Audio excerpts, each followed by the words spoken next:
It's time for another wrestling podcast. All right. Are you fucking kidding me? Guys, I got blocked again on Twitter. I'm your mark of marks. That's the most reliable source on the interwebs. The social assassin at your disposal, bitches. All right. What? I just like cutting you off every chance I get, Credo. I know. I try to go for that classic intro, but they don't want it anymore. But guys, episode 247. I'm Credo, your mark of marks. And I'm the social assassin, Angry Cooter, at your disposal, bitches. Credo. What's that? Can I interest you in a scone? Scone. It's too dry. I don't want to. It's too dry.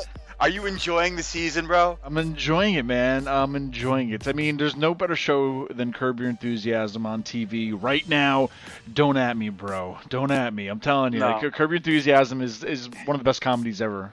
It's probably my favorite television show ever. I mean, it's just so well done, and it always seems like every episode there's 2 to 3 stories every episode, and at the end they all kind of tie together. Yeah. And it's just it's just this great format. It's hilarious. You know what? I didn't realize, and I feel like I knew this, but I didn't know it, or I just forgot about it or whatnot, is that my day job, I film things in studios and work for the news and stuff, but I met Cheryl Hines, who plays his wife, who plays on Curb Your Enthusiasm, and they're talking about her, about the show, about this season 10. And I didn't know that they improvise every scene. So even you didn't know this? That's the best part of the show. I know, and so like I feel like I thought I knew it, but I forgot. Maybe I forgot about it. I don't know. And I didn't realize. So they're saying like even they'll do like little run throughs to like the camera guys know that they're going to start here, almost like a wrestling match. Like they know the beginning, they know how the scene's going to end, but they don't know it's all improvised. So yeah, they plan the spots, but everything else. They have no like script read throughs. Like they just know what they're trying to get or what the key points they're trying to get, and then that's it. Basic premise, and like that's the thing that I love about the show. They have a basic premise of it, and then everything else is just ad lib. Yeah. So, I mean, I would love to see the outtakes of Leon.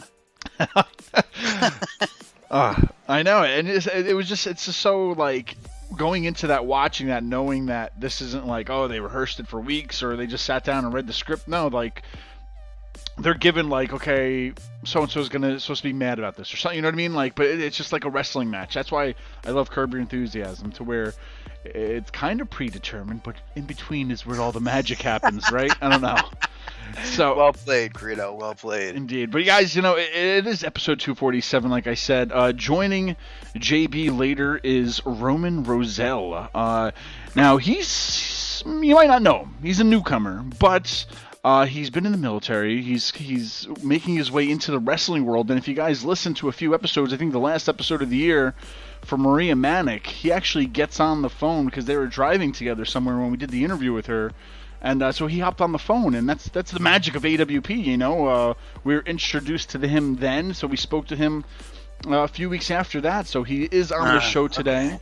Stay tuned for that. JB's going to sit down and talk with him. It should be a good one, though. It's good to talk to some of these up-and-comers, these wrestlers. Because watch, a couple of years down the road, he'll be main eventing WrestleMania, and you never know. We had him here first. That's right, man. You never know. And so, once again, I like to encourage everybody, anotherwrestlingpodcast.com.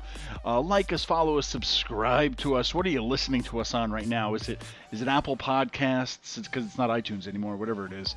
Spotify, Player FM, TuneIn.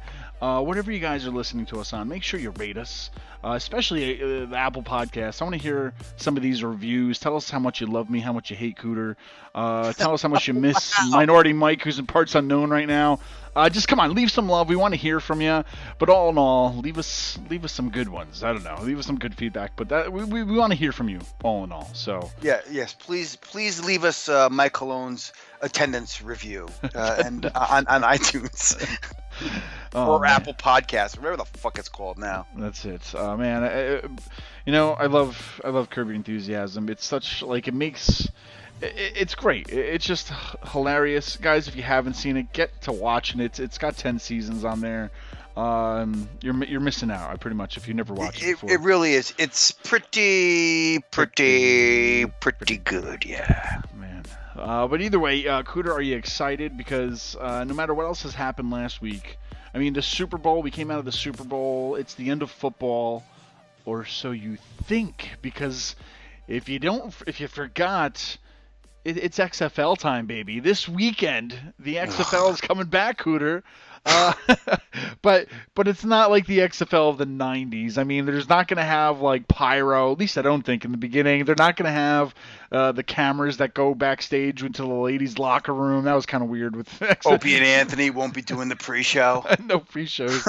So, I mean, it's not like wrestling. So they're trying to make it more legitimate, which props to them. But you know, it's kind of a competition. I mean, you're not the NFL, so you're not going to start off big. They still got to work their way up and get more recognized. But I don't know, Cooter. Do you think second time's the charm for the XFL? You think it's going to last this time, or are we going to be done with one season? I'm going to say this. I don't give a shit. I don't care because I don't like football. He hates me. He hates me. He doesn't play anymore. I don't watch the Super Bowl. I didn't care about Shakira and J-Lo at the halftime show. Don't care. Didn't watch it. Don't care who was playing. I'm one of those guys, if my team's not in it, and even if they are, I might watch a quarter of it. It's just like, I don't care. But, I mean, from what I understand, the first incarnation had its lasting effects on the NFL, as they used a lot of the stuff. Yeah. That little Skycam thing, I forget what they use. Remember the little, whatever they call it now? Yeah. There's just them having a camera in huddles and stuff like that every once in a while, or at least a bus. You know what I mean? Like, there's just certain things that the XFL did that is being used in today's NFL. So, you know what? He must have done something right if they're stealing from him, right? Yeah, you know, I was kind of curious about this because I was like, well, what could they possibly do that's different this time and whatnot? So they have like all these videos on YouTube where you can watch it of like the new rules. And what I thought was a cool rule, and I mean, it's football, but you know, like no forward passing, or like you can't throw it forward and then throw it forward again. Long story short, like where if you throw it back, then like if you're not the quarterback, they could still throw it ahead to somebody. That they said as long as it doesn't go over the line of scrimmage, you could throw the ball forward twice. So if you throw it forward once, then somebody else can throw it forward again. So I mean, there's a whole bunch of rules online. Go check them out. I don't want to go through all the rules like I know what I'm talking about, but I mean, that seems like normal football to me. But whatever, what the fuck do I know? I know. Yeah. Well, you can't throw the ball forward twice. That's the only thing. So anyway, check them out. So it's a little bit different. So we'll see what happens. But this is it, man. This is do or die. I'm kind of hoping it's really, really, really good to where Vince is like, I'll put this wrestling thing behind me. Triple H take over. Am I wishful thinking now, Cooter? Is it too wishful thinking to where Vince is too preoccupied to worry about the WWE anymore, that the XFL is such a hit? Could we hope for that, or that's too wishful? What difference does it make? Well, we want to get Vince away from the storyline. Well, let's be honest. With the product that we've been getting lately, I'm not complaining. I mean, it hasn't been there's been some shit. But, I mean, there's been some good television. There's been some decent pay-per-views.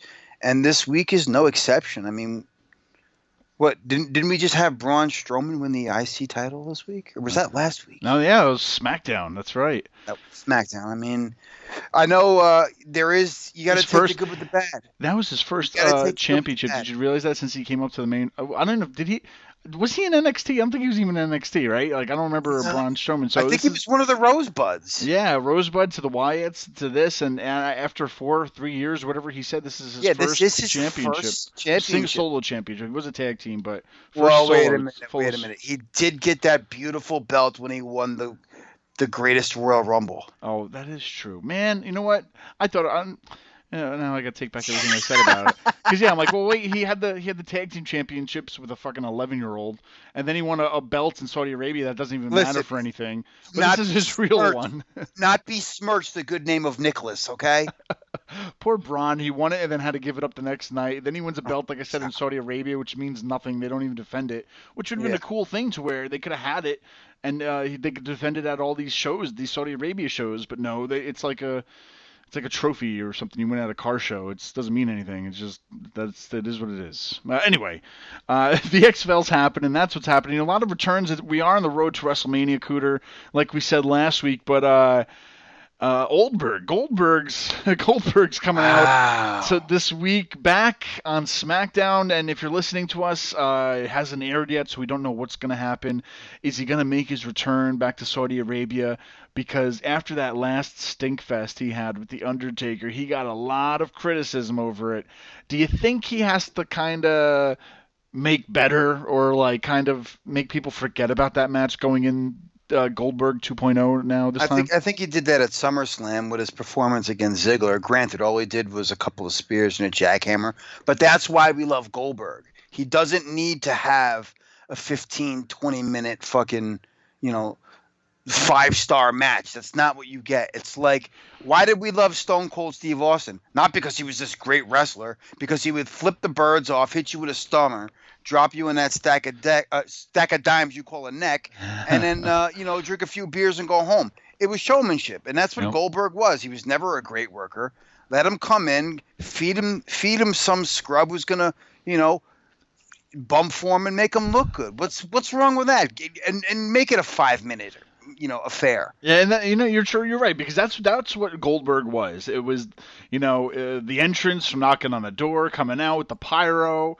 And then, boom, boom, boom, pile driver, whatever, and then we're done. We're not trying to shoot for a Broadway here. We're not trying to do an Iron Man match with Goldberg. It's just a quick boom, boom, boom, you're done kind of a thing. And if I remember, didn't he knock himself unconscious with the fucking banging his head on the door thing? So yeah, like his thing before, I guess he would do every show. It was like backstage, he would bang his head on the door or whatever, and I think he concussed himself. Well, that would explain a lot about that match. Granted, you ain't young anymore, Goldberg. Credo. I'm trying to give him a pass right now for the shit. Like, here I am trying to make excuses for another part-timer. Who do you think we're feeding him? I don't know, and that's the thing. It's like it's time for Goldberg to put somebody over, and I'll tell you what.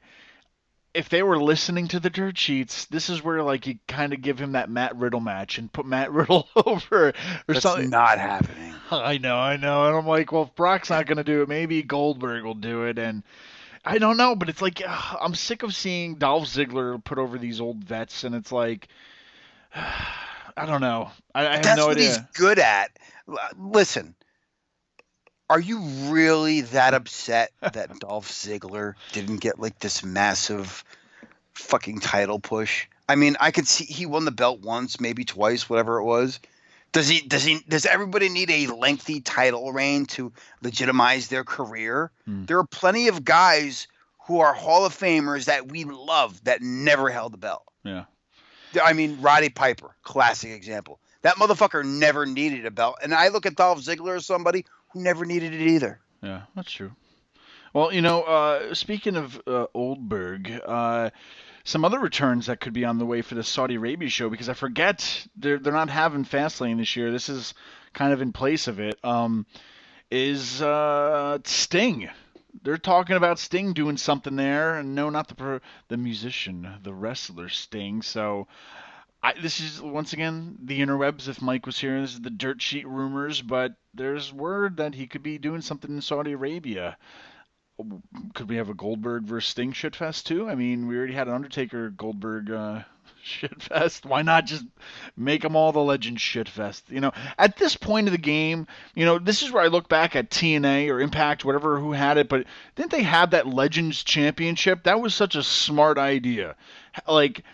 Look at Brock right now, to where he doesn't need the WWE Championship. If they had a title that was called the Legends Championship. Oh my God, I want to hit you. I'm trying to throw out ideas so that hopefully they're listening. Oh my God, listen. It seems to me Goldberg the Legends. That it's nearly impossible for somebody to beat Brock for the WWE title. You want a 60, 70-year-old man in the Legends division beating him for it? Credo, I want to kick you in the ball sack right now. Oh, man, I don't know. Well, it's almost like a title that they just need to bring into the WWE along with everything else. But either way, it should be interesting, whatever Goldberg has to say, because it looks like we're getting another match out of him. But how about this? We talked about it last week. Charlotte Flair, winner of the Rumble. Not going for Becky, not going for Bayley. But what it looks like is that we're building the story right now with Rhea Ripley for the NXT Women's Championship, which I heard them made few mentions to. And if you go to WWE.com, I double checked it. They still have it listed as the Women's Championship. It's not just the NXT Championship. They do. Okay. Yeah. So I mean, it's I like it because you know what?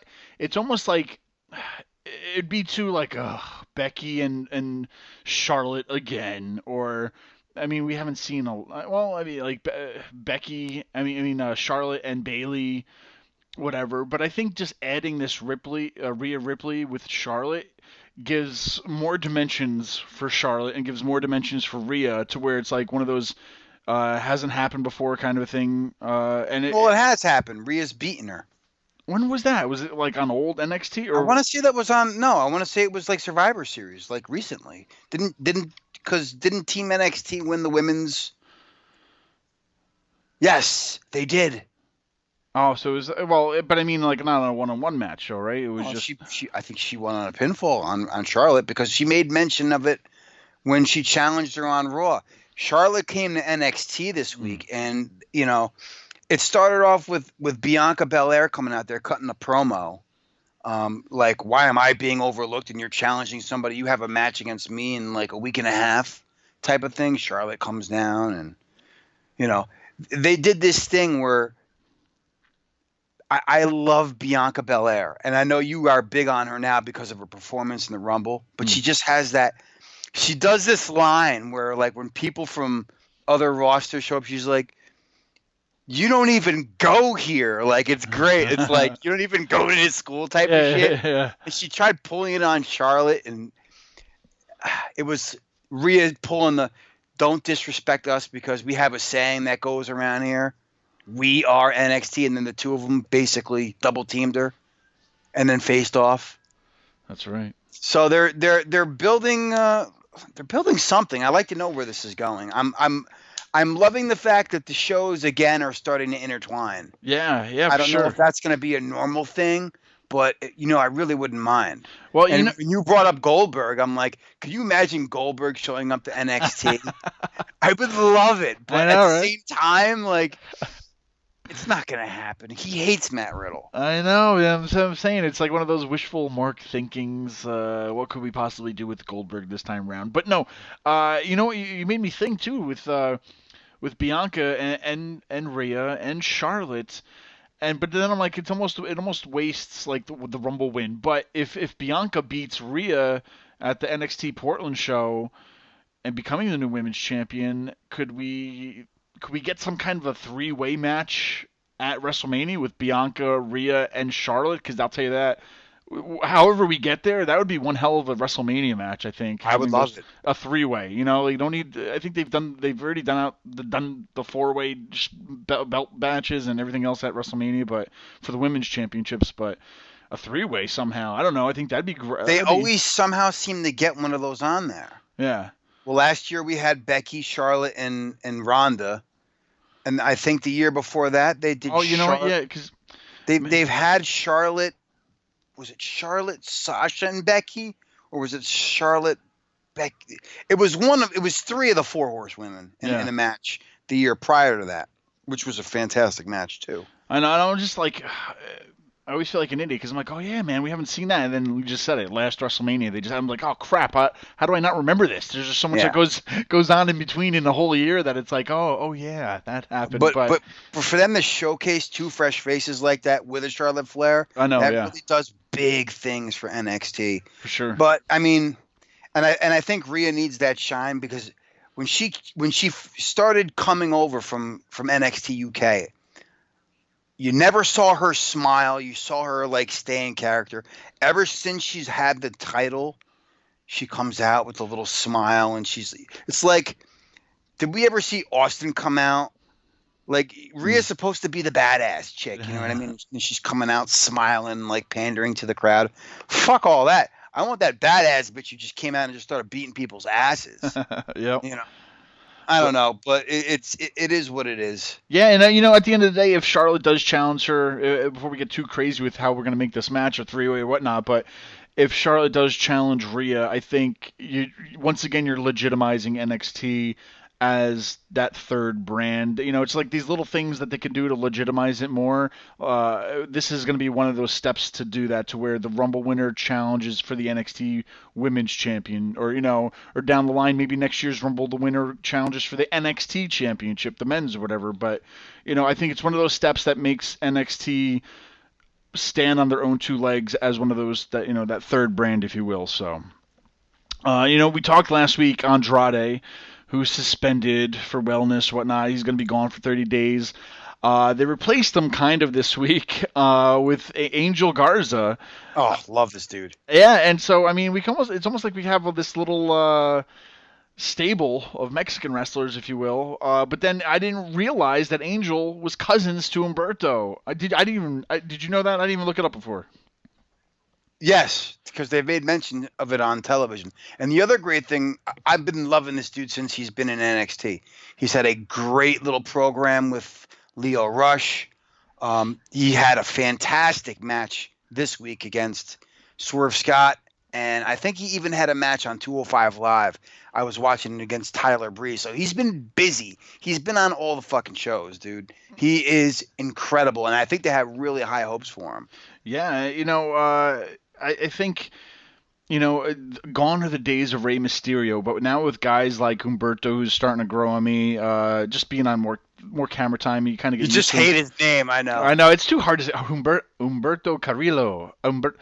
It's too much on the tongue for me, But between him, Angel, Andrade, I mean, you have some of the best wrestlers are wrestling right now on TV with these guys right here. I mean, just the fast-paced, kind of luchador style, but still Americanized, if you will. It's some of the best wrestling, but it's like Vince. We can mix it up, Not all the Mexican guys need to fight the Mexican guy, We can break this up a little bit, We can put them with other people, but it's like, why does every Mexican superstar have to come in and automatically have a program with a Rey Mysterio? Right, but it's like, make sure you get all these guys over before we retire your ass and replace you with Dominic. Oh man, please. But yeah, I think with this Andrade absence, I think these guys right now are definitely filling that little bit of a void, because I know they're high on Andrade. I keep saying Andrade. So it's good. It's good filler for that, to where we're not going to forget about Andrade, but at the same time, if Zelina Vega kind of keeps this going, we can have a nice little LWO, the Latino World Order. Oh, God, here we go again. Could return. So we can have. But there's only like two of them in this group now, right? Who do we got? We got Angel Garza, and he's basically technically siding with Andrade, because you got Rey with Humberto. So I have a feeling that's going to be like a tag match program at like Mania or some shit. Yeah, we can see that happening. But yeah, I mean, at the end of the day, I think it was a smart move to bring him up, and I think he was just. It was like, oh crap, he lost the Cruiserweight Championship so fast, but I think they found a spot for him, and they wanted him up on the quote unquote main roster. So either way, who was the guy who won that? Was that Jordan Devlin? Yes. Was it named Jordan Devlin? I know his last name is Devlin. Jordan Devlin. Yes. It sounds right, but I could be wrong. But that kid is fucking incredible too, man. Yeah. With that said, Cooter, there's been some killer signings lately. Now, I don't know if you remember Killer Cross. He was actually on episode 138. I get thrown out there, but he was on our show. I'll tell you what, this guy has a great voice. He's a great talker. I do remember this one, yes. And I was just always impressed when I looked him up, because I mean, what we do for interviews as a wrestling fan, and I'll admit it, to where there's so many wrestlers out there, especially in the independent scene, if you will, to where I can't remember or know everybody. So when I try to look for next guests, or when me and JB, we try to look for guests for the show, if we look for a certain guest, we'll try to do research on them, right? So we're going to look up who they are, what they've done, what could we ask them, and whatnot. So when Killer Cross came across, I looked him up, and I was like, wow, the guy is solid with his promos. Great in the ring. It reminds me of like Randy Orton meets. I'm trying to think of like who, but I don't know. But I don't want to not do him justice. But I'll tell you what, he had some problems with Impact. They wouldn't release him from his contract, and all this other stuff was going on. And then he finally got released, and WWE scooped him up, which is awesome because I think this guy is not going to probably even make NXT. I guarantee you he'll probably be like a SmackDown or a Raw guy right away. This is how much I feel as talented as he is. I think he's just going to be one of those guys that NXT's already stacked. We don't need, we don't need any more other names on there. Let's move one of these free agents signings, if you will, onto the other shows. So when will it happen? I don't know. It's still early. I think it'd be silly to rush him right now because he's not going to get a Mania match. But almost like a night after Mania kind of thing would be good. But also him and I'm not too familiar with this guy that they also signed, but it was Timothy Thatcher, who was a part of name. Who was a part of Imperium. Yeah, he was a part of Imperium before it became Imperium with Walter and all that stuff. So he was, I don't know, he was a former member of Ring Camp, now known as Imperium on NXT UK. So he was teaming with Walter and whatnot before WWE, NXT UK, and all that stuff. So, Jesus. Just another talented guy. So two huge signings this week. And like I said, if you haven't heard the interview, go back to episode 138. Killer Cross was on our show at least. But I don't know. I'm excited for these guys. I don't know if you know too much about them, but I think it's just great signings. I remember the interview with Killer Cross. I haven't seen too much of his in-ring work. I've seen some of the Impact stuff, but Thatcher, I feel like I've seen, because there was a little while there where Mike got me watching Evolve, and I think he was in the fray while I was on that kick, because it really is it's like the precursor to NXT. Yeah. It's a good watch, Sure. It's like watching minor league baseball, because that's what NXT to me used to be, and now it almost feels like it's the bridge between the minor league. It's like, you know what I'm saying? No, for sure. Lastly, something big else I think this is kind of good for this week is Ricochet getting a WWE Championship match against Brock at Super Showdown in Saudi Arabia on February 27th. So I remember them talking about this being the match for Rumble, and then whatever, maybe, it was one of those things that they just had planned down the line. But if you think about it, man, Ricochet, I don't think is probably the greatest on the mic doing promos, but at the same time, I don't think he needs to be. The dude can talk in the ring, kind of a thing. You know what I mean? And I think, but putting him up against Brock, I think I think it's going to be, I don't know, like you have Ricochet doing laps around him, doing all the silly jumpy stuff, and I think they'll balance each other out.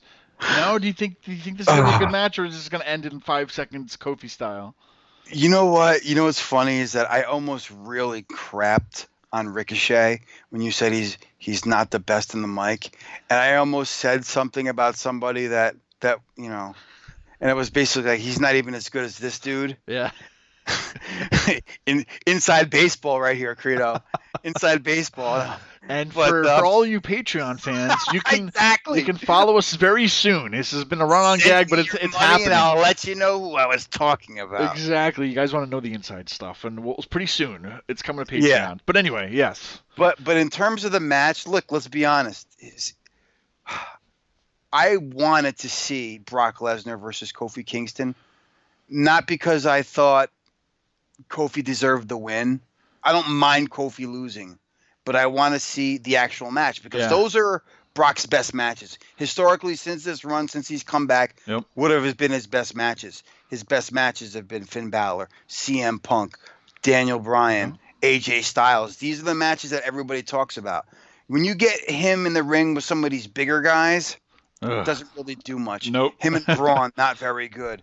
The only person big that he has chemistry with is Big Show. Yeah. And Big Show is not the best worker. All right, let's put John Cena in that too. Let's be fair. But this is one of those things where it's like, are they just gonna let Ricochet, like, because he's small enough to where Brock is just gonna catch him out of one of those dives, something out of nowhere, and it's gonna make for some really, really cool spots, because he's smaller than anybody who's on that upper echelon that Brock is really. I mean, he's smaller than AJ Styles and Daniel Bryan. No, for sure. You know what I mean? Like, and I'll tell you what, I think they're still very high on Ricochet as far as like trying to push him to main event status, if you will, to where, I mean, last year was his first WrestleMania and the tag match he had, but this year he doesn't have a match yet.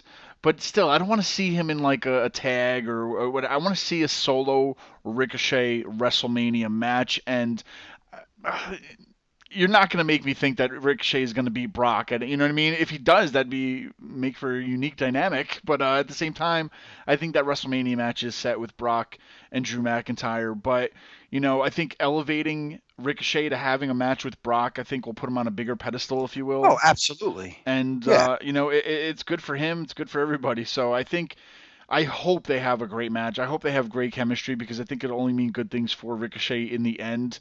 Because like I said, man, he's one of the greatest wrestlers I think they have anywhere going. Just his athleticism, what he can do, nobody else can do kind of a thing. So you can't knock that down. And to see him against Brock, I don't know. I think this could be match of the night, and I hope. Please don't waste. Don't do no 4-second, 5-second, whatever match. Give him like 10 minutes. Give him like you know what I mean. Like make this enjoyable for what it is. So I want to see something out of it. Do you find it? Well, because they do find ways to make it believable.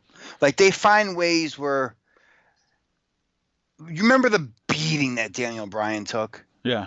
And then made his comeback. Like. That's what's so great about when John Cena made that comment that he's the best in-ring performer. Yeah. I want to say this. I somewhat agree because he knows when the right time to let the other guy make his comeback. He makes sure he has enough heat on him. He's just very, very smart. He knows he's not the greatest in-ring worker. But he knows his in-ring chemistry, his psychology, is second to none. No, you know what? Everybody was talking about that. I kept reading comments on that post of the thing that Cena wrote and all that, and I'm like, did anybody not watch the Royal Rumble? Because what Brock did at the Rumble, and yeah, there was some quick, whatever, toss the guys out of the ring, but I think the storytelling. But that's part of his in-ring. That's part of his psychology. Yeah, man. And I think what he did for all those guys and like the surprises, the face-to-faces, like Brock gave more than he's ever given in the past few years in that Rumble match. But I'll tell you what, he could still work. Like he's still a great worker. And I kind of wish that Vince didn't make him such a, Suplex City kind of a thing. And they actually just gave him decent matches because he can work. And I think, for what he is as like a former MMA champion or whatever, I think he's still, I'm not saying he's the greatest in the world, but I still think he's a great worker if they let him, if they let him do something more than like a Kofi squash match. All right. And do I think he's the greatest worker ever? Listen, or the greatest. What was the exact quote, Credo, which Cena said that he's the best in-ring performer of all time? That's a big statement. No, it is. Yep. but in terms of he's just the way he gets people over, because remember how he was bitching about how he's just throwing this guy out, that guy out. If he didn't do that, that pop for Drew McIntyre would not have been as big, and that's what made it so great. Yeah. So I'll put him in the conversation. I'm not going to say that he's the greatest of all time. That belongs to that's like an HBK or my book of Bret Hart. But that's another day. That's another day. Who the fuck did he ever put over? Stop it. Who did he ever get over? He never injured anybody in his career. He never injured anybody, Cooter. But Goldberg, give him 5 minutes and he ruins Bret's career forever. Anyway, kick his head off into the fifth row. Well, we'll have to have a greatest ever show. Hey, can we have a watch along party where we just watch that match, Credo? Let's do it. Me and you in the room, and that's it, man. The Iron Man. What are we talking about? We're talking about what, the Goldberg match or the Iron Man match? What are we talking about? The Goldberg match. Oh yeah, geez, you're gonna hear my heart break in 5 different places, baby. All right, but while we're on the subject of Lesnar, like we were just saying earlier, historically he's had the better matches against the smaller people, with the exception of Samoa Joe. Let me ask you this: being that a lot of the matches we've seen him against the bigger guys, they are not as good. Do you think Drew can have that that good of a match with Brock. You know what? Because Yeah. I wasn't a fan of the Roman match. As much as Roman let him suplex him around and F5 the shit out of him like 80 times, I don't know. You know, I think Drew is like a different kind of a category when you talk about big men, because this dude is really tall. I don't know his exact height and weight. I'm not Googling it right now, so if you want to go ahead and Google it on at home, kids, feel free. But he's a big dude. Drew is a big guy. He's a very tall guy. He's a big guy. But I think he's still more athletic than your typical big guy, if you will. He's doing a lot of some things that a lot of other guys aren't doing. So with that aspect, I don't see it being a dud, because some big guys where they just work like slow big guy giant kind of wrestlers, right? I don't see Drew working like that. I think he's more flexible, if you will, but I think we could get something good out of it. And I want to see these two. Have they gone face to face yet? I mean, I'm trying to think in the Rumble, did they even have like a little face to face, or was it just kind of like he tossed them out and that was it? Or because I know Drew is definitely taller than Brock, so that's like you know, I don't know how much bigger he is though, but it's a good face off, you know, between these two guys. So I don't think it'll be a dud. I'm hoping that it's a dud, because from what I understand, that's the main event of WrestleMania right there. So I think they'll probably be on last. So I don't know. I'm kind of happy though that it's somebody else in the spotlight getting that rub, if you will. You know, getting that chance to be the guy at WrestleMania. And I mean, if you go back a few years, or go back a lot more years, where he was the chosen one, fell off the horse, whatever happened between that, became part of the 3MB. Oh, you know, like when you're put into that situation, it's like the modern day Job Squad. Who I know. was in the Job Squad? And was that Al Snow, Hardcore Holly? Crash? Who the fuck else was in that? Job Squad.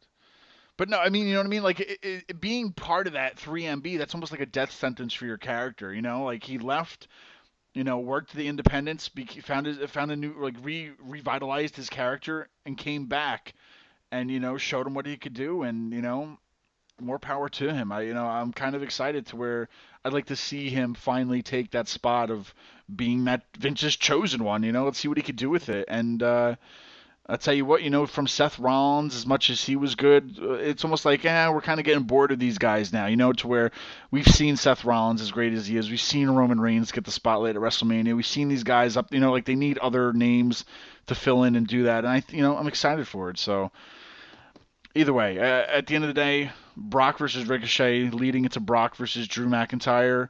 He may only work like Santa Claus once or twice a year or whatever, but I mean, he's delivering a lot more than Hanukkah presents. You know, he's delivering more than 7 days a week or 7 nights I don't know. I shouldn't make I make horrible references. I shouldn't.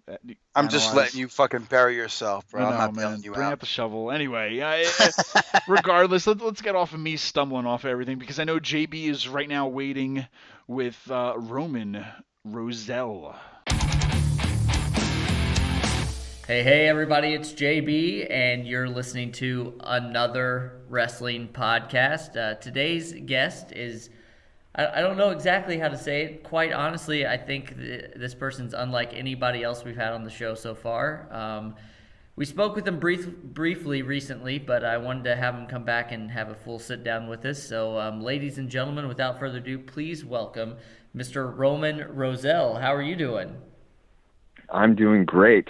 Awesome. No, I'm doing really good. Thanks for having me. Well, thanks for coming on today. Like I said, a very complex individual today, and we've got a lot to kind of unpack here. So let's get started. I know where I want to get us, but I want to kind of try to get there a different way. So if you could kind of give us what we call like the elevator pitch of who Roman Rozell is. So starting out, you know, when you were born, maybe where you were born and all that stuff, just kind of briefly to where you are today, like a quick pitch. How do you round out Roman Rozell for us?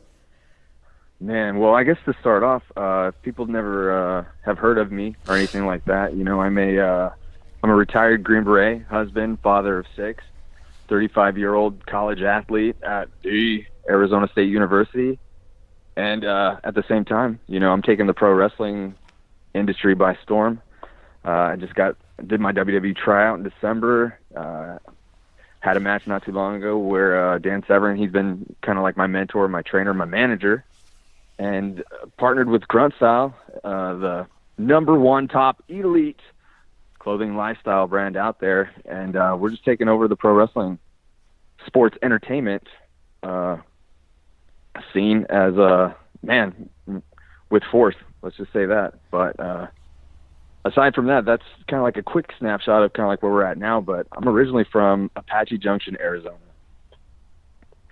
And if you have never heard of Apache Junction, Arizona, people kind of call it the armpit of Arizona, I guess for people that are familiar with that area. It's always funny when I come up to somebody that is from Arizona, and they're like, "Where are you from?" They're like, "Phoenix." And I'm like, "Oh yeah, I'm from AJ or Apache Junction." Like, oh. but yeah, no, that's where I'm from, man. Where to begin, man? See, it was kind of a rough upbringing for me. You know, my parents they split up when I was 6, and my mom immediately got into like a toxic relationship that was just, you know, anything that comes along with that, you know, addiction, abuse. God, took me all over the place. Honestly, by the time I was 13, I'd already went to 9 schools. So it was just, you know, trailer park to house. I mean, we squatted in just some weird places. I mean, we had stuff to where we would like hide in some trailer, live there for a month, no electricity or water, and, you know, basically use like kerosene lamps. And I'm telling you, man, it's just like some weird stuff that you see, like Little House on the Prairie stuff. But I don't even know how I was able to get through school. But that was the upbringing for me. But where pro wrestling is in the background of that whole situation is that, you know, most how do you say? I guess with families that have addicts in them, they don't spend a lot of time with their kids. You know, they're looking for their next bump, wherever they got to go. And if they are home, you know, they're in that bedroom doing whatever. And a lot of the times the kids are kind of just left isolated, you know. So there's summer days where, you know, you're out of school, so you're there all day. You don't have your family there. You know, there's just regular days. There's holidays. You don't have no gifts, no nothing. So you're just alone all the time. So pro wrestling for me, literally from the time I could walk. I mean, it's in my baby book. It says I've been watching pro wrestling since 17 months old. And that was like my escape. You know, it was always there. It kind of helped me cope with a lot of things. You know, I was able to kind of resonate with a lot of the characters and, you know, mess around with my little pillows, wrestle them around. And, you know, I got to be that character. So like, even though like the environment, the scene where I was at was really bad, I was kind of able to use, man, just larger than life characters, you know, Hulk Hogan, the Ultimate Warrior, you know, Ric Flair, everybody, and kind of like me pretend to be them, going all the way up until, you know, even in, you know, my middle school days, you know, junior high, you know, that's when the NWO came out for me. So it was just, it's always been there for me. So we're not too far off in age. You're actually, I think, 1 year younger than me, and obviously have accomplished much more. But it's funny because we're kind of the same. I had a different upbringing, but still one where my parents got divorced when I was young.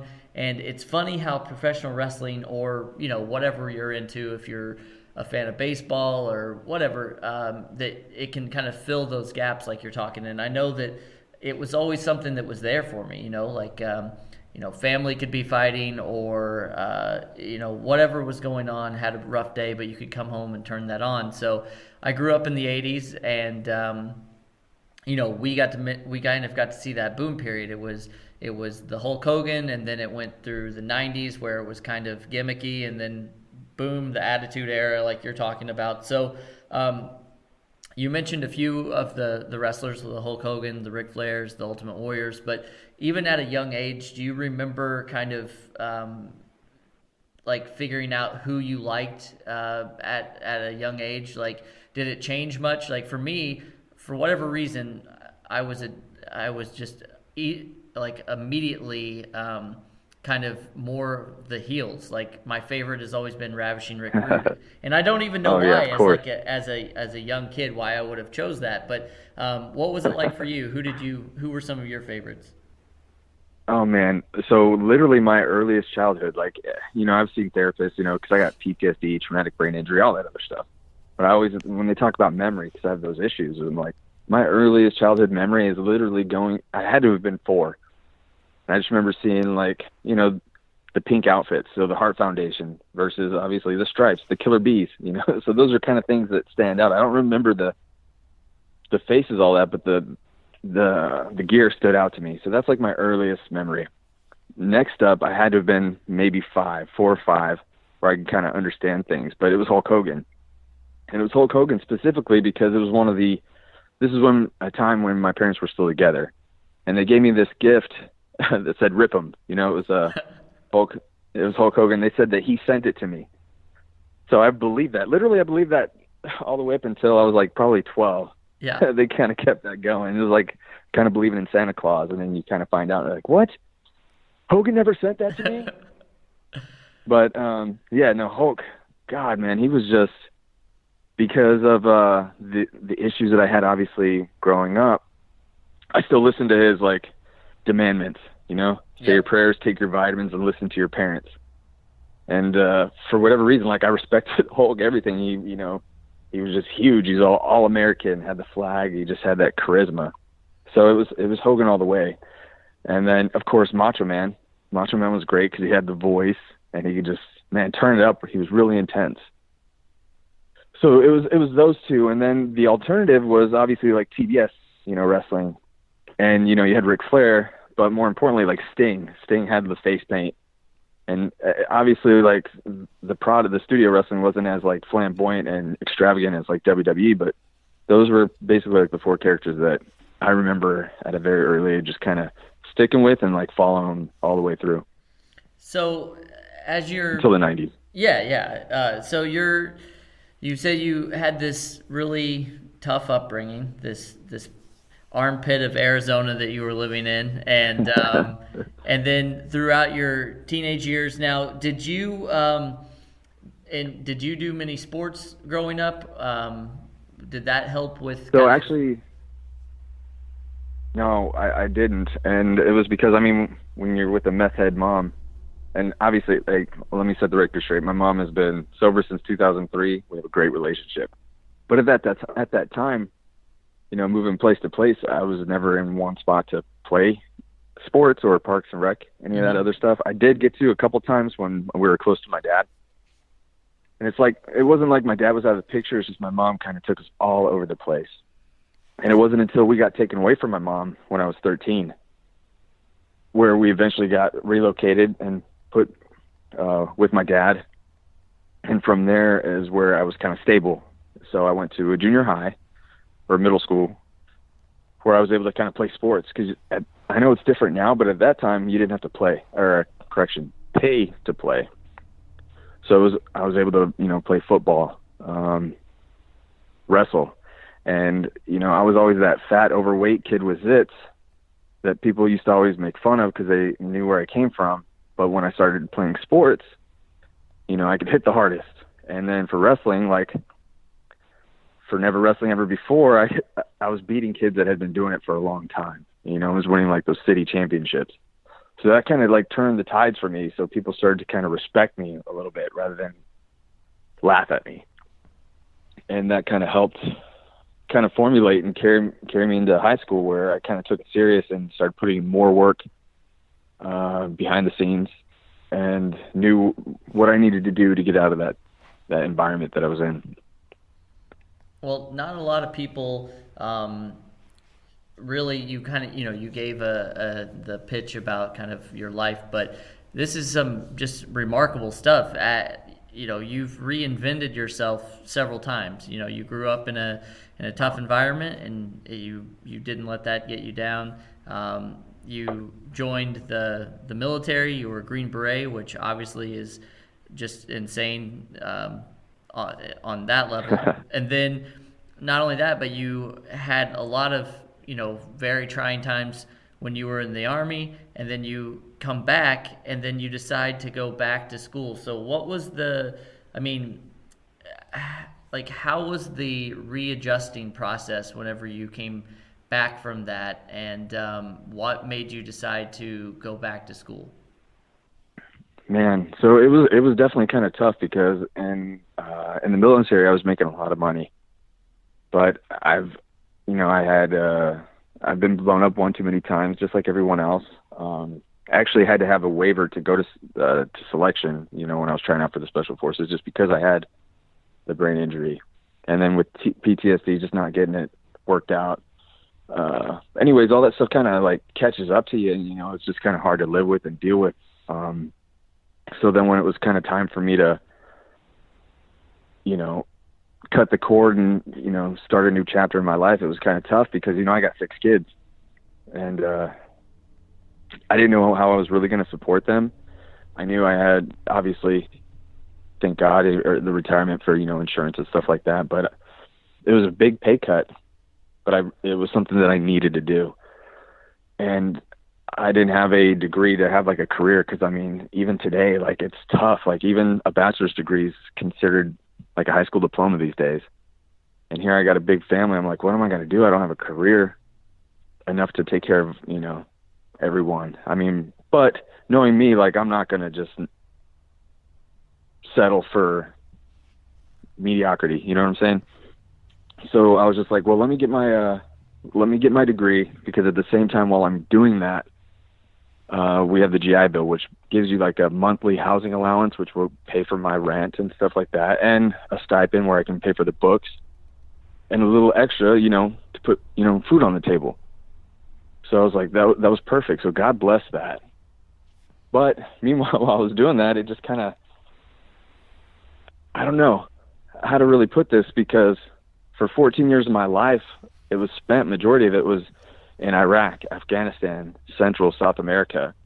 So all those years, it's one time I was in Iraq for 15 months. So you leave there and, you come back 2 years of trends, bands, new wrestlers, promotions, like a lot of stuff happens. You don't know what's going on, because you've been living an isolated life. So for those 14 years, I really don't know what was going on here. So now that I'm out of the military, I kind of feel like I'm just graduating high school. You know what I'm saying? Like, all those years, like, I feel like I can kind of live again, not even though I'm 30. At that time I was 33. So I still can think, act like, I'm a young spring chicken. So I'm like, man, now's my chance to get back on the wrestling team, because I was on Team USA, obviously, when I was in high school. And I originally got a wrestling scholarship, but I was like, I know I'm too old, but at a minimum I could be a coach, because I have the skill set, and, I'm a freaking Green Beret. And that's where I was just like, let me get in the athletic program, because it was something huge for me growing up in Arizona, poor, Pat Tillman was from here, and he was kind of very revered. Like, so just to be part of ASU, Arizona State University, was something big for me, especially for a trailer park kid. Coming here, getting into the wrestling program. Anyway, I didn't care. I'd take out the trash, mop the mats. I just wanted to be, part of the elite, the top 1%. And I basically, met the athletic director, the coaches, and it's kind of got my foot in the door. And from there, it was just like, hey, obviously we have enough coaches by NCAA records, so we can't do that. But turns out, since you were in the military and served, those years that you were gone, it froze your eligibility. So really, on paper, you're like 19. And I was like, get out of here. So like, yeah, they're like, Roman, since you've been here for a while, you've already been working out with the guys, we'll give you a tryout, just like everyone else. And, if you can hang and live the lifestyle, because being an NCAA athlete is a lot, but it wasn't anything that I wasn't used to, weight training in the morning, schools, workouts in the afternoons, and still maintain a life. And, I'm in my 30s. I can do it now. And that's kind of how that happened. It was a long process, a lot of paperwork, and, man, just a lot of proving myself. But lo and behold, man, I become the oldest D1 athlete ever. Yeah. And a lot of that was because of Randy Couture, though, because he'd already set the precedent, because he was 29 when he went back to school after he got out of the Army. So that's what kind of like where the coaches was like, hey, that's where it got him thinking, like, well, he was in the Army. He was 29. You're 33, but maybe that applies to you too. And it so happens that it did, Well, you definitely got a lot of eyes on you, and there's been some remarkable stories.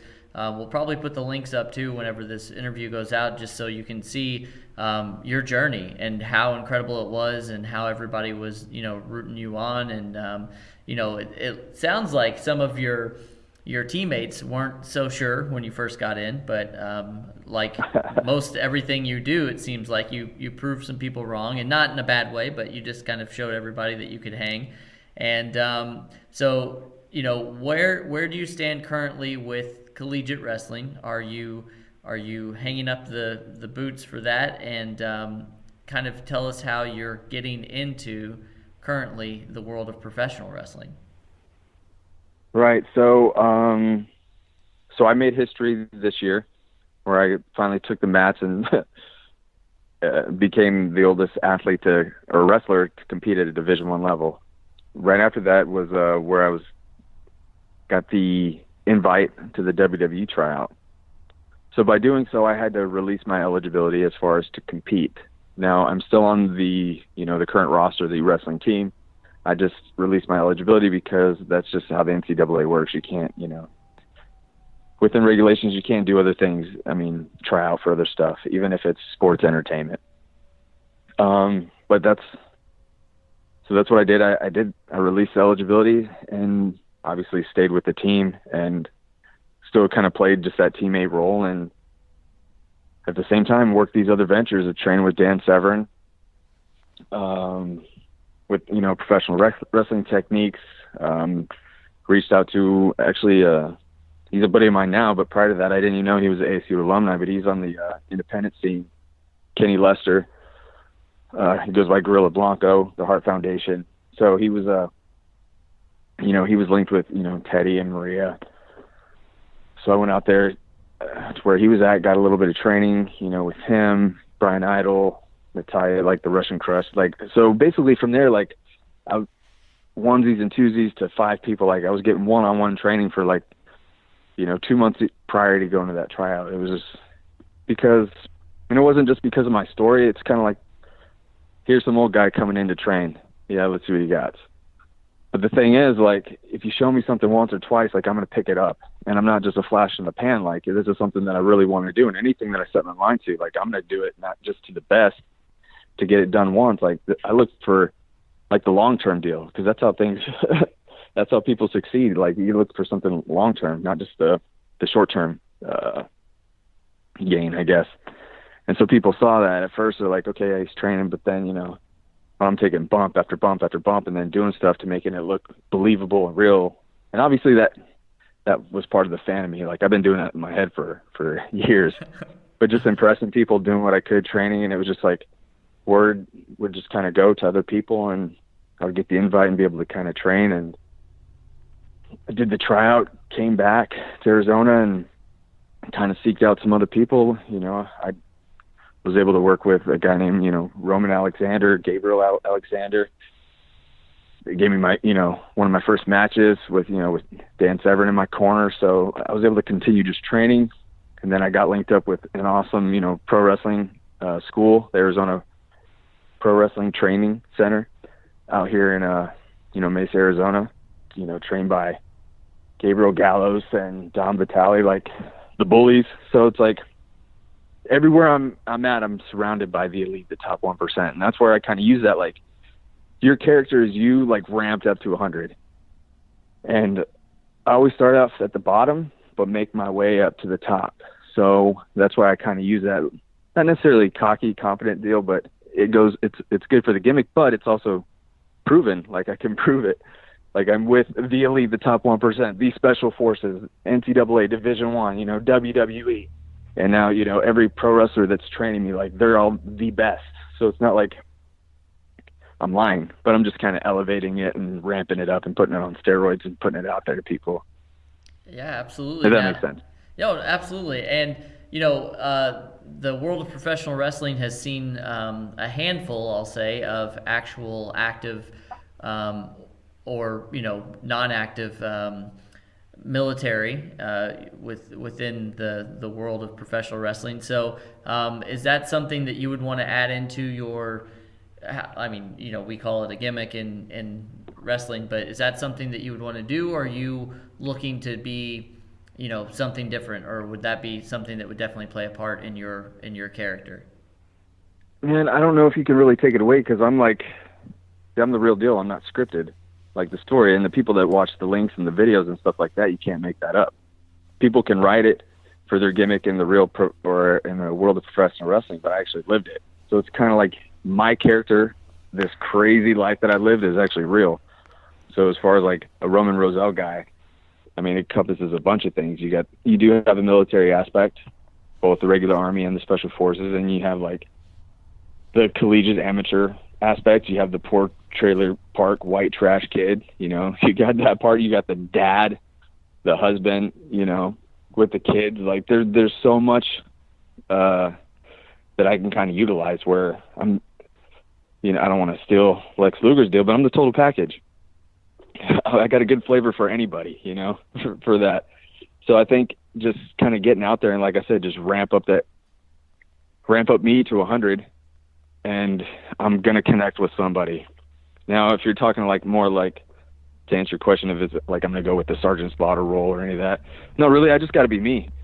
Just me. I was going to say me on steroids, but I'm not on steroids. Just like me, but with the attitude gimmick on steroids. So I come out there and, you're probably going to see some type of military like logo or something like that. You'll see like a shooter style amateur, I don't know, singlet, like my gear. You'll see all that. You'll see a lot of ties to everything. And, I don't like to, I'm not an ugly guy either, so you got that. There's your ravishing Rick Rude thing. A lot of people, when they saw the Grunt style promo, they're like, hey, did you watch some Rick Rude stuff? I was like, no, man. I was like, I've been watching my whole life. I was like, I wasn't going for that, but since you put it out there, that's a compliment. Yeah. Absolutely. So you never know who you're going to connect with, but that's kind of like me. Like I think I'm just your average guy, really. And that's kind of like your Daniel Bryan, like people that can relate to him. And I'm that average guy, and I just happen to like carve my own path to some great things, and that's what everybody's trying to do in life. And I think that's where I kind of shine and kind of can resonate with a lot of people. Well, it's really interesting because you've had such a life already. There's been ups, there's been downs. For people that are listening to this right now, you've mentioned that you've had some trauma in your life, whether it be when you were younger or when you were in the service. You're a father. You're seemingly you're balancing everything. What would your advice be to anybody that's out there that may be struggling or having some hard times right now? What would you say to them? Like with addiction or anything, or just trying to get to that next step? Just really anything that you maybe went through that you could tell people, how you got through it. Damn. Well,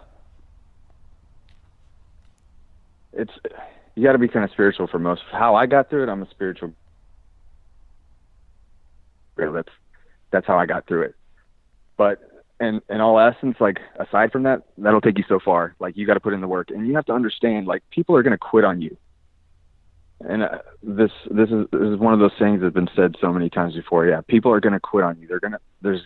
Nobody's going to believe in you, but you have to learn to not quit on yourself. I mean, when I first came, everywhere that I've been, like I said, I've had to always prove myself. It would be nice if I could just walk in the door and people are like, God, he's exactly who he says he is. But no, and it takes time.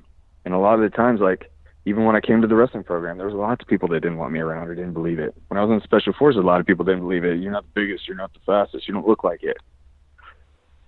But you got to know, I mean, we all know who we are inside, man. And a lot of us, everyone has that potential. And think about how many people who have probably given up just because of some asshole on the side or, some other authority figure that maybe didn't believe in you.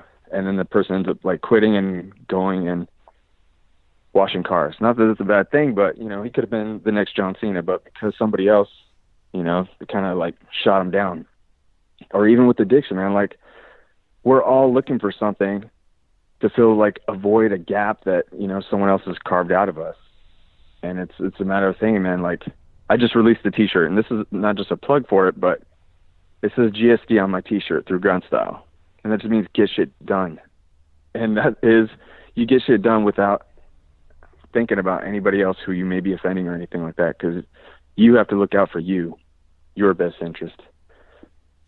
That's all that matters. Like, you can't sit around waiting for someone to come recruit you or do anything like that. You got to get shit done. You got to get out there, and you got to poke the bear, and then come back and, you know, be willing to sacrifice your body to get beat down, torn, bruised, to freaking bloodied up, naked, to bear your whole body in order to take down the biggest, nastiest enemy, you know, down the road.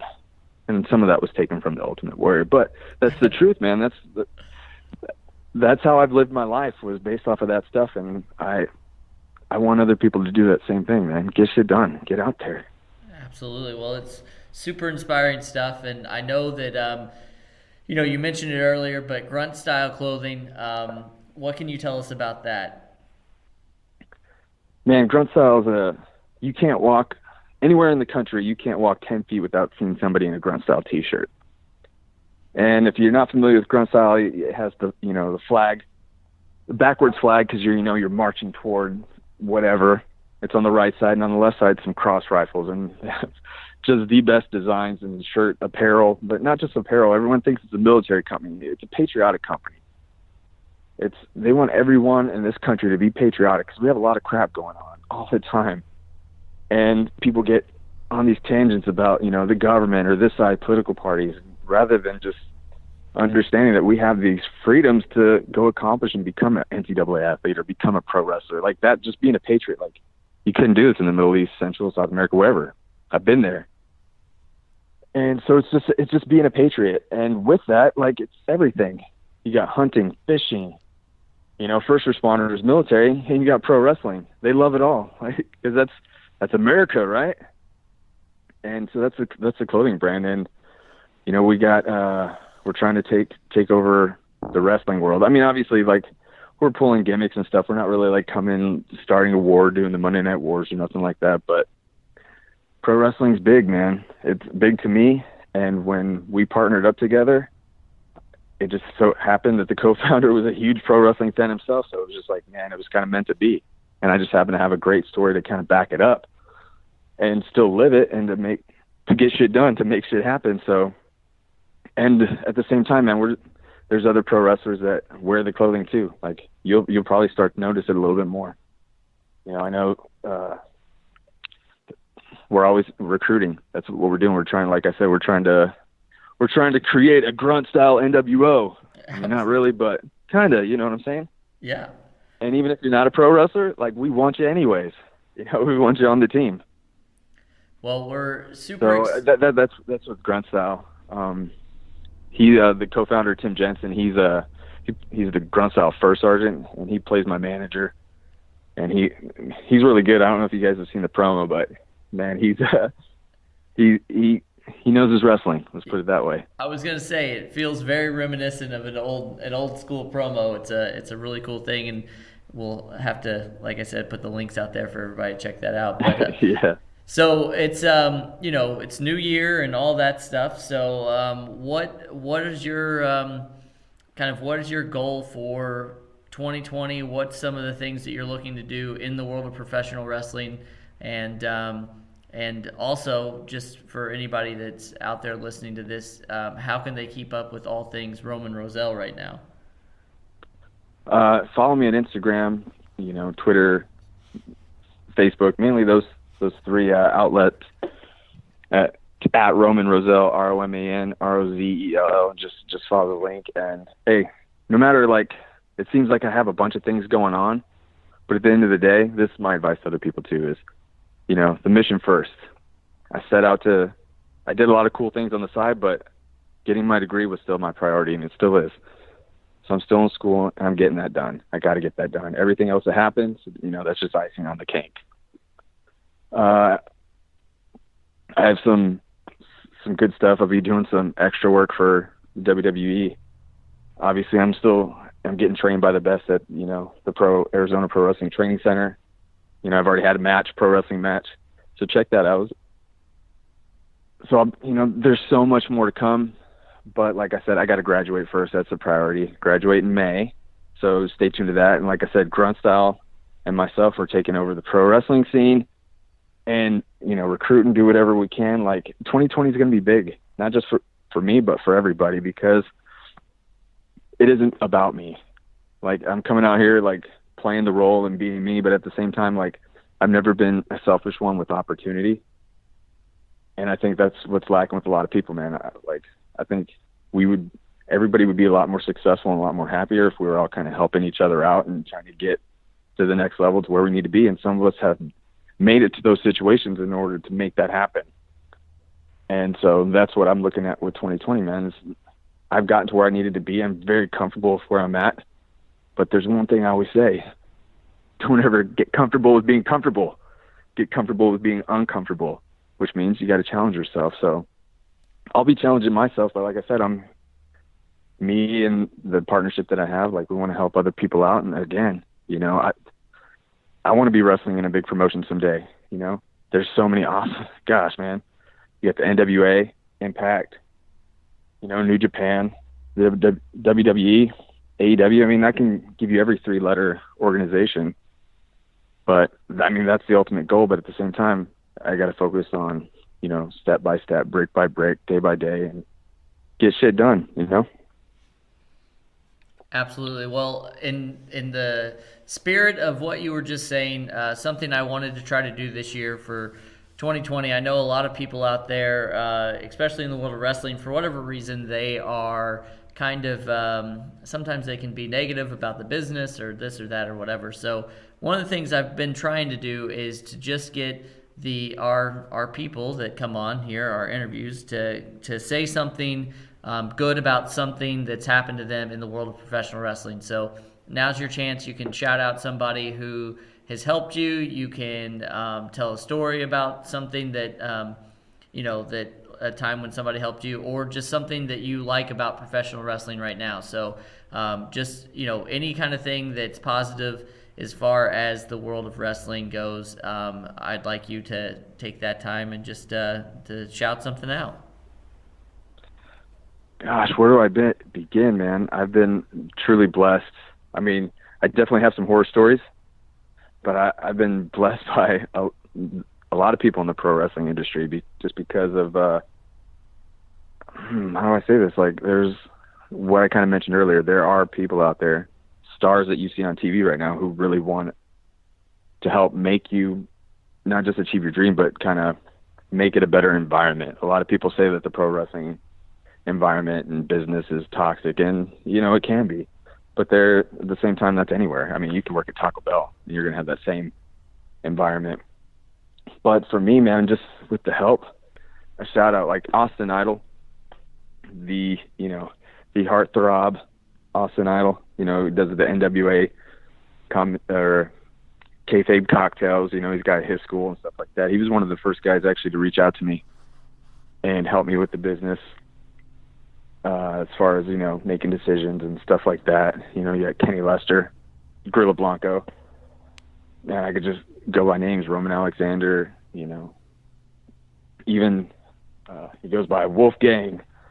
He actually co-owns the Arizona Pro Wrestling Training Center, and just those guys, helping me out just, man, intensely. And just even the WWE, just all the people bringing me up there, and then the feedback afterwards, and then just like the help and the continued work, and just the people I meet. Like, it's kind of hard, man. I can go on for days. And here's just the short snapshot. If you follow my Instagram or Facebook, a lot of those guys that I want to give shout outs to, those are the guys, like, they're on there. So you can be like, hey, who's with him? Who's following him? Who does he follow? Those people are the ones that are genuine, like, really out there to help me, and are just good for the business. They're the best. Like Brett had said, the best there is, was, and ever will be. All those guys are. And I hate maybe leaving some people out. Oh, Dan Severn, obviously, I got to give it to him. He's my manager, my enforcer, man. He actually was training with me last night. Like, he doesn't stop. Like, he has so much going on, but again, mentoring me and protecting me. That's the big thing, the protection. And just having these people in my corner. I want to be able to give back to the other people coming up to the way that Dan Severn protects me, or, Austin Idol, Kenny Lester, any of those guys, or, Dom and Gallows. All these guys protect me and making sure that I'm polishing up my work. Oh, I got to stop myself. Kevin Cassidy, man. Gentleman Jervis. This guy has really helped me out too from the start. He's the one that actually put me in a lot of connection with a lot of great wrestlers, WWE, AEW, everywhere, to help prepare me for the WWE tryout. And then even after, just kind of developing like my promos, my gimmicks. So mad props to him. Forgive me for even not even mentioning him at the beginning, because he's been with me pretty much since day one. So. Well, we hope that this isn't the last time that we speak with you. We know that you've got a lot going on, and we're super happy that you came on to talk to us today. But truly an inspiration, an inspiring story. Get out there and watch the videos and check out some of these other interviews that Roman Rozell's done. But again, thank you so much for coming on, and good luck with everything that you've got going on. No, I thank you. This was an honor, honestly. Another wrestling podcast. Well, thank you again. You and the elite, the top 1%. You heard it. You heard it right there. The 1%. All right, once again, thanks to Roman Rozell. Everybody, make sure you head on over to RomanRozell.com. That's RomanRozell.com. Check him out. Guys, this makes me think about, makes him bring up a good point, because him coming from the military into the world of pro wrestling, a lot of wrestlers kind of, have come a different route, if you will, than a typical wrestler who started off, on the indie scene and worked his way up or whatnot through the years. Let's talk about some of these names, because, one name I want to throw out there is a Kurt Angle. When we found out about Kurt Angle coming into the WWE, all the packages were for him was that he was an Olympic wrestler, gold medalist, this and that, and then he came into the WWE, you know what I mean? So let's talk a little bit about this. He won the Olympics with a broken freaking neck. So it makes, for guys like Roman coming into the world of wrestling from a whole different kind of a career, if you will, there's a bright side to it, because there's a lot of big names who have kind of transitioned into the world of wrestling like that. I mean, like, once again, the Olympic gold medalist, Kurt Angle. Who would have thought? I mean, this guy, trained for wrestling, like amateur wrestling, into the world of Olympics. Who would have thought he would have been as good on TV as he was? You know what I mean? Just like charismatically. Remember when he was doing all the silly stuff during the Attitude Era with Austin, the little cowboy hats, the milk truck, all that stuff. Like I would have never even have guessed or imagined when they first introduced Kurt Angle to wrestling that he would have had that kind of a career that he had. Oh yeah, and there's been a lot of guys who have that amateur background. Who have been touted as like the next big thing. I mean, like, all right, like even Shelton Benjamin, his former teammate, probably where did he go? Was he a Gopher too? I think he was. I think because they went to the same college. Yeah, same college roommate, or not roommates. Jack Swagger, I think, was at Oklahoma. He had the amateur background. God, there was somebody else I wanted to bring up, but you get the idea. But they just didn't live up to that same level that Kurt Angle did. Yeah. Not necessarily just an amateur wrestling, but I just mean having the career that Kurt had. No, for sure. And it's like one of those things to where it might work in real wrestling or amateur wrestling, but do you think you can transition into being that character on TV? So, but there's been countless others, some guys we could talk about, even like, look at Dennis Rodman and Karl Malone, if you will, for being NBA basketball players to like, I'm not saying they had illustrious wrestling careers, but they were able to come into the world of wrestling, have a few matches here and there or whatnot, but, just like build off their name in the world of the NBA to build it into the wrestling, WCW.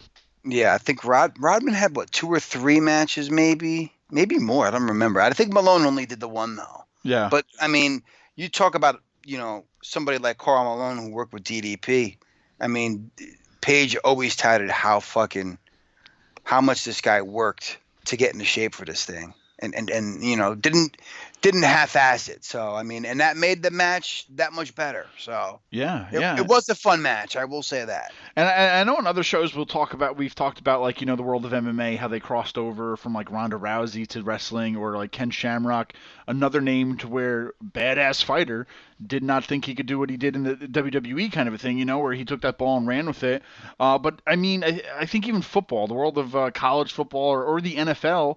We talked about him earlier. Goldberg came from the NFL. That's true. I think he played for the Falcons, right? Found his way into the world of wrestling. So it's like, being an athlete, being training every day for whether it's football or basketball or whatever you're training for, when that time comes to where you're either, you have nowhere else to go, nobody wants you in a way, or you just kind of want to retire to a certain extent, like where do you go? Because you're still into that athletic mind of training every day, working out, and it's like, well, where do you go? And I mean, I think wrestling has been that open door for a lot of these athletes around the world, no matter where you're coming from or what your background was, but just to kind of continue that athletic career. But I don't know if there's a lot of duds that we've had, but I think a lot of people. Oh, there's been quite a few. I know there's been. I mean, but I mean, in terms of MMA too. I mean, because you brought up Ken Shamrock.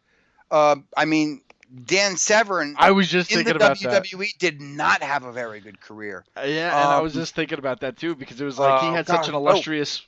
Daniel Puder. Daniel Puder, yeah. Another one who did not translate well. He had his claim to fame was the Kurt Angle thing during the actual Tough Enough thing. And after that, he just fizzled out and, shit the bed. So, I mean,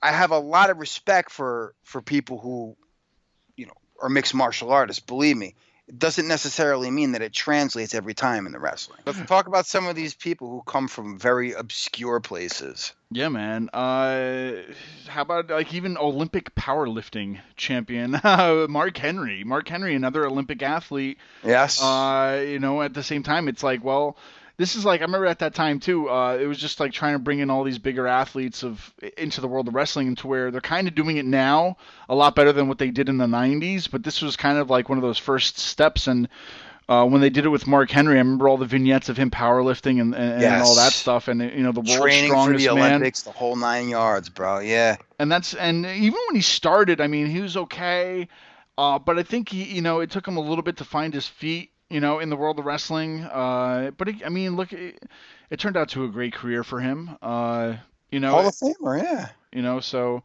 Mark Henry, like coming from the world of powerlifting into the WWE. I hear a little fun fact. I worked at that D-Generation X pay-per-view. It was like the last in your house or whatever it was called. It was the first pay-per-view after the Montreal Screwjob. He wasn't even a wrestler, I don't think, yet, because he was sitting in the crowd at the pay-per-view. Like, I remember watching it back, and I was like selling ice cream in the stands, and I was Where the fuck was that pay-per-view? Springfield, Massachusetts. What the fuck were you doing working in Springfield, Massachusetts? So I used to also work for the Hudson Valley Renegades and doing the commissary, the stands for food. That's right. So my boss there was also the manager at Springfield, and he told me the pay-per-view was coming there. He said if I wanted to go to it for free, which I should have just asked for tickets, but I was like, oh yeah, I'll work it. But I got to go backstage and see a lot of people, so it was kind of cool. But at the same time, I was like, I should have just asked for tickets, and that was it. But. So anyway, long story short, he was in the stands, and I mean that was like '97. What is it? Yeah, the Screwjob was right, '97. Yes. So I mean, I think he did not go to the Olympics, or he got hurt in the Olympics, which were in '96. So. Yeah, my timeline is off, but whatever. Yeah, just another name, though, coming from a different kind of a athletic background into that world of pro wrestling. And how about something non-athletic? What would you like to... What's that? Oh, come on. Just throw a name out there like The Miz, who came from reality TV. That is right. I remember, and that was at the time where actually those shows were actually kind of decent to watch, what was it, The Real World and all that. And I remember him getting like the belt and all that stuff on TV. And then like he stuck around with it when they had like the Road Rules challenges and all that stuff. And then it was funny to see that he actually landed a spot in the WWE after all that. And it was like that kind of gave hope to like fans or kids out there watching it that were fans to wanting to be a wrestler, because at that time too, they weren't just picking people off the streets. You know what I mean? Like you had to you had to work your way into the WWE through the back door. Like, you had to know the people who were to go, who to train with, and all that stuff. It wasn't like it is today. So for him, somebody coming from reality TV to kind of like work their way through the world of television, if you will, to land a full-time gig on WWE, going through Tough Enough and their own reality show, you know, it was kind of like a pipe dream that, you know, turned into reality. So, well, not only that, he's basically doing reality TV again now with Miz and Mrs. No, yeah, that's it, man. Which is kind of funny because he kind of going full circle, yeah. He did make fun of Cena a lot though, but for being on Total Bellas and stuff. And meanwhile, now he has his own show. But the Miz is great. I'm not gonna put him down. But yeah, man. At least his relationship was real. Remember that dig? Yeah. Remember that dig? I mean, he's the king of reality TV. If you think about it, all the reality shows he's been on and whatnot. Oh, yeah. Being a WWE champion, main eventing a WrestleMania. Hey man, that's kind of a career anybody would want. How about some weird? How about you're a fan of New Jack? What did New Jack used to do before wrestling? Dude, I remember watching what was that? What was the fucking movie where it was like backstage type of thing? It was the one where Jake Roberts had a problem with it? Was it the one with the Bret Hart? Beyond the Mat. Yeah, Beyond the Mat. Yeah. So I remember him saying in that he was a bounty hunter. And he had I don't remember the exact number, but it was multiple justifiable homicides due to his line of work, which kind of adds to his character in a way. But imagine being a bounty hunter and entering the crazy world of professional wrestling. Like, you couldn't make that up if you tried. I know, man. It's like the real life Big Boss Man. Yeah. I mean, dude's got to make money. He just landed in pro wrestling after all that, so it's kind of, you know, it's weird, man. Between him and probably Haku, those are two people from the wrestling world. Yeah. I never in a million years ever want to fuck with. That's it, man. Add to that list. But I think, you know, out of all these names, there's a ton of other weird, random, you know, jobs of what people did before they landed in the world of wrestling. I think it gives hope to a lot of people because it's like, you don't have to be training your whole life to become a pro wrestler. As long as you have like that athletic kind of a background, you can kind of work your way into it these days. So, you know, it's not far-fetched. You know, it can happen. A lot of success has happened with a lot of these athletes, even though we've seen some misses with it. But at the same time, it's few and far between. So at the end of the day, I think it's good to talk about. I don't know. It was a good little chat about people making their way into the world of wrestling. But Cooter, man, I want to remind everybody, anotherwrestlingpodcast.com. Like us, follow us, subscribe to us, leave us some love. Let us know what you guys want to hear about. Yeah, give us some goddamn reviews on all these goddamn streaming sites that we're on, for Christ's sake. Tell Credo how big of a piece of garbage he is. and tell Mike Colon to show up once in a while to work, goddammit. And fucking tell me how great I am about using the F word. Well, and don't tug your peckers, bitches.